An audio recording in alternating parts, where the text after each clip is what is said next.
Halo guys, kembali bersama saya Petrus Jacob. Di video kali ini kita akan bahas nih mengenai asuransi penipu. Teman-teman, di sini saya dapat satu chat dari seseorang yang baru saya kenal. Jadi dia curhat nih. Dia bilang dia buka asuransi di sebuah bank di cabang tertentu. Dan dia ada masalah dana di investasi.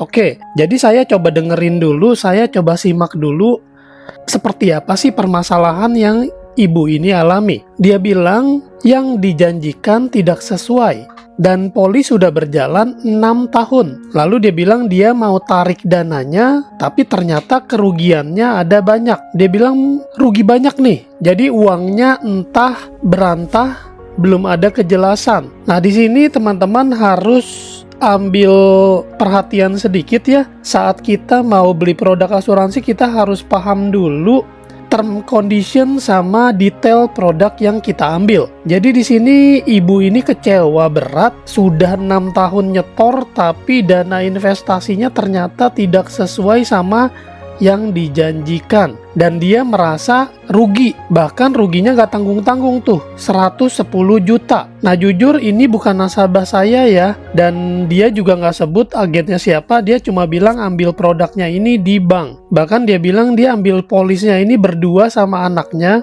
Total kerugian yang dia alami itu 110 juta. Nah di sini saya mencoba menenangkan sang ibu.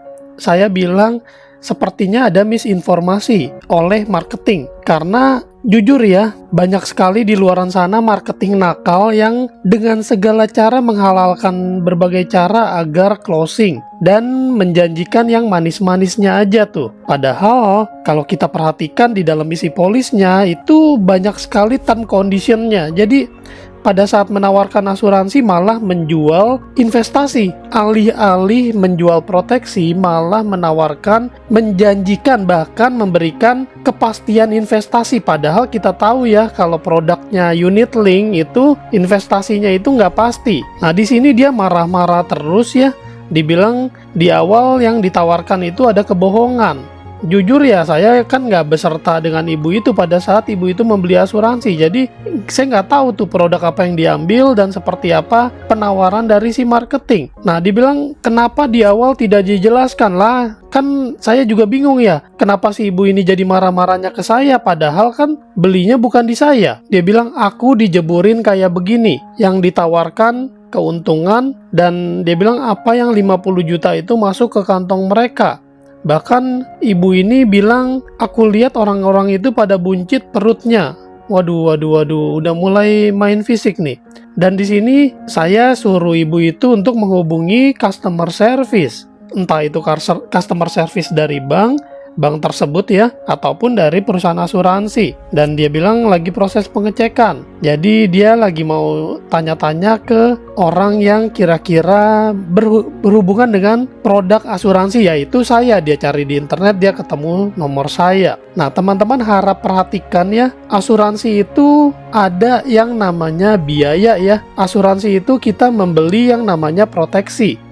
Jadi udah pasti uang kita berkurang. Itu poin pertama ya. Uang yang kita setorkan itu kita tukarkan dengan perlindungan. Baik itu perlindungan untuk asuransi jiwa ataupun asuransi kesehatan. Jadi tergantung produk yang kita ambilnya itu apa.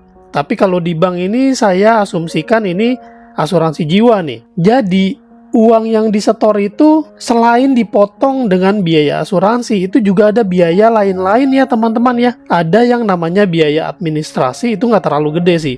Lalu ada yang namanya biaya akuisisi. Nah biaya akuisisi inilah yang kadang enggak terlalu transparan. Dan ini bisa menjadi hal yang menggerus dana investasi di polis asuransi kita. Tapi berapa nominalnya itu ya harus nanya sama pihak customer service. Karena pertama, saya bukan agen yang menanganinya, jadi saya nggak tahu detail polisnya.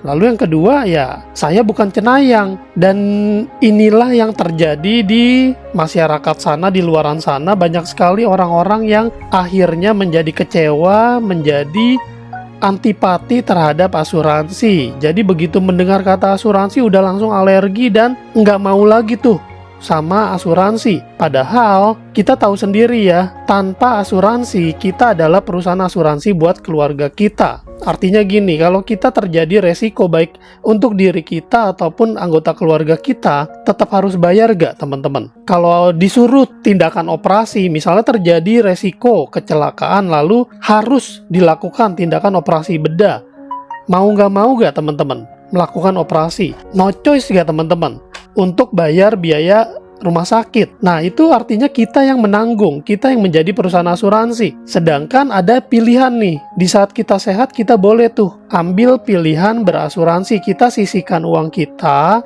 yang notabene ya pastinya lebih kecil daripada biaya pembedahan, yang pastinya lebih kecil juga daripada total biaya rawat inap yang harus kita keluarkan jika terdiagnosa penyakit kritis. Nah, itu yang harus kita paham terlebih dahulu teman-teman. Kembali ke topik, jadi di sini saya arahkan ibu ini untuk datang ke kantor pusat Allianz ataupun ke kantor bank tersebut, dan dia bilang dia takut dipingpong nanti kayak bola. Nah, di sini jujur kesalahan saya bilang bukan murni di pihak marketing ya.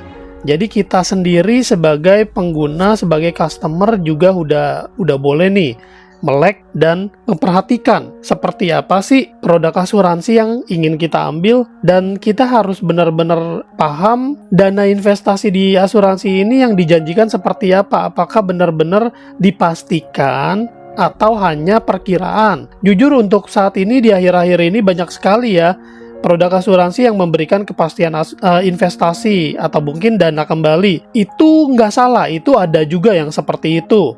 Tapi ini baru-baru ini. Kalau sebelum-sebelumnya itu rata-rata produk investasi di asuransi itu adalah unit link, yang mana seperti di awal saya bilang itu tidak dipastikan karena itu fluktuatif, bisa turun bisa naik. Nah, di sini saya juga mau sharing ke teman-teman, saya pribadi pernah di posisi ibu ini ya teman-teman ya. Saya juga bukan orang yang pinter-pinter amat. Jadi ceritanya dulu saya pernah tuh lagi nabung di bank, tahu-tahu ditawarin sama pihak di depan bank situ, di depan teller bank ya. Dia nawarin dana investasi buat dibilangnya sih untuk pendidikan anak. Berhubung saya baru punya anak yang masih kecil, saya mikir dong, buat masuk sekolah perlu duit nih. Ya udah deh, saya ikut deh. Karena dijanjikan investasi yang besar. Singkat cerita, setelah bayar, seperti kebanyakan orang ya, saya ambil produk tapi saya nggak pernah tuh baca detail di dalam bukunya yang saya terima. Saya sibuk kerja dan saya sibuk sama nyari duitnya aja, nyetor-nyetor terus. Tapi setelah selang waktu berjalan, saya penasaran, uang yang udah saya setor itu berapa jumlahnya dan kemana nih? Udah bertambah berapa banyak. Ternyata yang saya beli itu adalah produk asuransi. Nah, bodoh apa bodoh tuh teman-teman tuh. Ini jujur saya share pengalaman saya ya. Saya beli produk yang saya anggap investasi ternyata adalah produk asuransi. Bener-bener sih ini jadi pelajaran buat saya. Setelah saya lihat dananya pun itu kecil banget, dan saya hubungin CS, dijelas-jelasin. Lalu saya mulai tuh baca kontraknya, dan ternyata itu adalah kontrak polis asuransi. Di situ saya juga sedikit kecewa dan sedikit marah. Kenapa? Tujuan saya untuk dana pendidikan anak, tapi malah nggak tercapai.